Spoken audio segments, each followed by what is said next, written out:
हम आज के इस वीडियो में सिकंदर के आक्रमण के बारे में पढ़ेंगे। सिकंदर एक यूनानी आक्रमणकारी था जिनको सिकंदर महान के नाम से भी जाना जाता है। इनका जन्म 556 ईसा पूर्व मकदूनिया या मैसिडोनिया में हुआ था और इनके पिता का नाम फिलिप द्वितीय था, माता ओलंपियस थी और पत्नी का नाम रोक्सोना। सिकंदर को अलेक्जेंडर तृतीय तथा अलेक्जेंडर मैसिडोनियन के नाम से भी जाना जाता है। पिता थे 359 ईसा पूर्व में मैसिडोनिया के शासक बने थे और उनकी मृत्यु 336 ईसा पूर्व हो गई थी। तब सिकंदर की आयु मात्र 20 वर्ष थी और उन्हें यूनान की गद्दी मिली। सिकंदर को विश्व विजेता बनने की प्रेरणा उनके पिता से ही मिली थी। सिकंदर ने एशिया माइनर, सीरिया, मिस्र, बेबीलोन और बैक्टीरिया को जीता। 331 ईसा पूर्व अर्बेला के युद्ध में हखामनी वंश या अजमेड साम्राज्य सम्राट दारा तृतीय को परास्त किया। सिकंदर ने 326 ईसा पूर्व भारत पर आक्रमण किया था। 326 ईसा पूर्व में बैक्टीरिया से होकर काबुल पर विजय प्राप्त किया और वह सिकंदरिया नगर बसा कराया। यह नगर गंधार नाम से भी जाना जाता है। काबुल से हिंदू कुश पर्वत पार कर अलेक्जेंड्रिया को जीता और वहां से निकैया जा पहुंचा और निकैया का दूसरा नाम तक्षशिला है। निकैया में तक्षशिला के शासक अम्भी ने सिकंदर की अधीनता को स्वीकार कर उसे बहुमूल्य उपहार दिए और हाथी भी दिए। अम्भी को देखकर पश्चिमोत्तर प्रदेश के अनेक राजाओं ने सिकंदर के सामने आत्मसमर्पण कर दिया और अपनी हार मान ली। 326 ईसा पूर्व में सिंध प्रांत के शासक पर सिकंदर ने आक्रमण किया। सिकंदर और पोरस के बीच झेलम नदी के किनारे हाइडेस्पीज का युद्ध हुआ। इस युद्ध में सिकंदर विजयी हुआ। पोरस को हार का सामना करना पड़ा।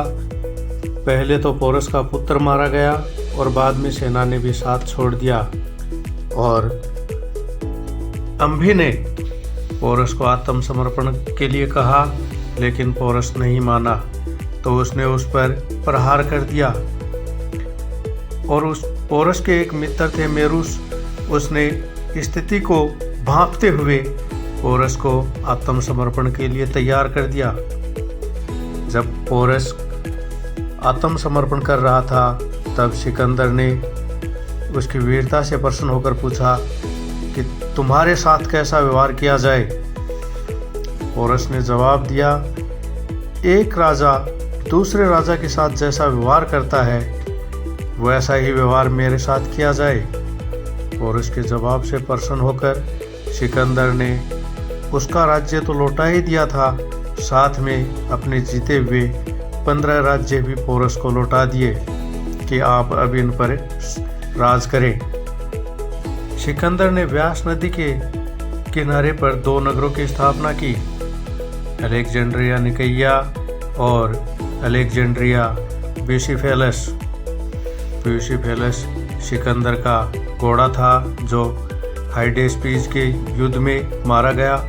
हाइडेस्पीज युद्ध को तिस्ता का युद्ध भी कहते हैं। व्यास नदी के किनारे पर यूनानी देवता की याद में 12 विशाल वेरियों का निर्माण करवाया गया और उन सभी के ऊपर विजय शब्द अंकित करवाया गया। प्रधान सेनापति सेल्यूकस निकेटस को भारतीय क्षेत्र का अधिकारी बनाया गया और यही सेनापति झेलम के युद्ध में भी सिकंदर का मुख्य सेनापति रहा। व्यास नदी सिकंदर का चरमोत्कर्ष था। व्यास नदी से आगे सिकंदर की सेना बढ़ ही नहीं पाई क्योंकि मगध बड़ा साम्राज्य था और वहाँ के शासक गणानंद बहुत ही वीर थे, बहादुर थे। गणानंद के पास अपार सैन्य शक्ति थी जिसका सामना सिकंदर की सेना नहीं कर पाई। सिकंदर ने सेनाओं को बार बार व्यास नदी पार करने को कहा, पर सेना आगे नहीं बढ़ पाई। कि सिकंदर ने बार बार कहा कि आप यहाँ पर आक्रमण करें, मगध पर आक्रमण करें, लेकिन सेना आक्रमण नहीं कर पाई। फिर सिकंदर जो विश्व विजेता का खिताब जीतने वाला है, वो व्यास नदी को पार ही नहीं कर पाया। सिकंदर जेड्रोसिया के रेगिस्तान होते हुए बेबीलोन यानी फारस के सुसा नामक स्थान पर पहुंचा। लौटते समय वो बीमार हो गए और 2 वर्ष बीमारी के कारण 323 ईसा पूर्व यानी 33 वर्ष की अवस्था में सिकंदर की मृत्यु हो गई। सिकंदर ने शासन किया था। सिकंदर भारत में 19 महीने रहा। भारतीय सिकंदर को अलेक्जेंडर के नाम से जानते हैं।